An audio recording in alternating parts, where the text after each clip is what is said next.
Nah, beberapa proses dalam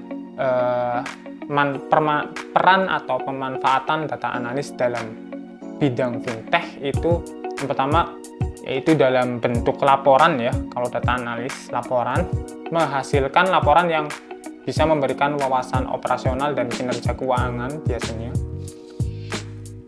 Terus melihat juga performanya seperti apa, apakah data ini bisa dibuat sebagai pembantu atau penganalisa kira-kira langkah apa sih yang akan kita ambil setelah kita mengetahui data sebelumnya begitu atau data bulan sebelumnya.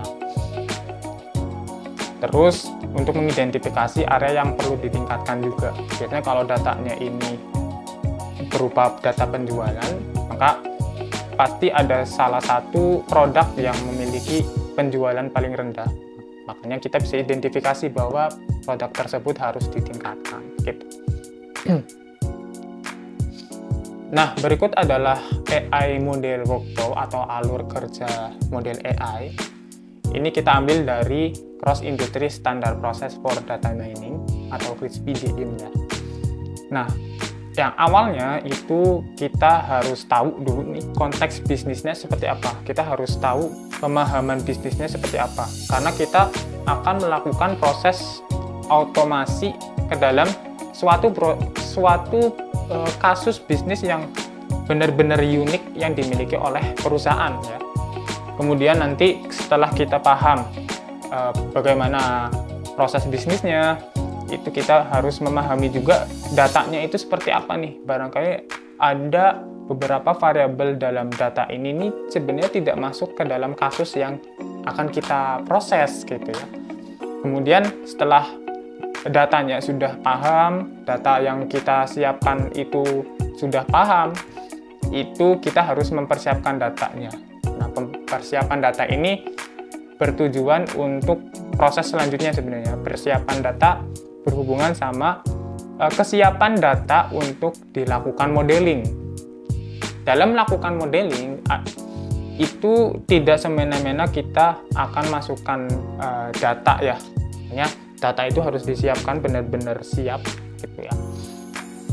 Nah, setelah datanya siap, itu masuk ke proses modeling. Nah, proses modeling ini adalah proses analisa yang kita berikan kepada algoritma machine learning yang tadi kita sudah mention ya.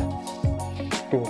Nah, metode machine learning ini bertujuan untuk meningkatkan atau mencari tahu ya, sekaligus memprediksi juga nih kira-kira rekomendasi apa nih yang bisa kita berikan kepada proses atau kasus yang sudah kita bahas gitu. Biasanya kasus-kasusnya juga itu unik, bisa kolaborasi dengan departemen-departemen sales atau departemen-departemen desain, itu juga sangat mungkin gitu. Kemudian proses yang terakhir adalah evaluasi. Sebenarnya proses evaluasi ini juga ada dua ya, proses baik dalam lingkup machine learning dan dalam lingkup departemennya. Jadi klarifikasi apakah model yang kita buat itu sudah berjalan dengan baik dan apakah model yang sudah kita buat itu sudah sesuai nih dengan konteks bisnis yang ada di lapangan begitu. Nah, setelah evaluasinya sudah selesai, itu kita masuk ke ranah development ya, yaitu deployment, menerapkan hasil model yang kita sudah buat tadi ke dalam ranah bisnisnya, benar-benar ke lapangan gitu. Dan ini bisa kita lihat ya beberapa prosesnya dan beberapa skill yang dibutuhkan juga untuk masing-masing tahap yang kita sudah sebutkan tadi.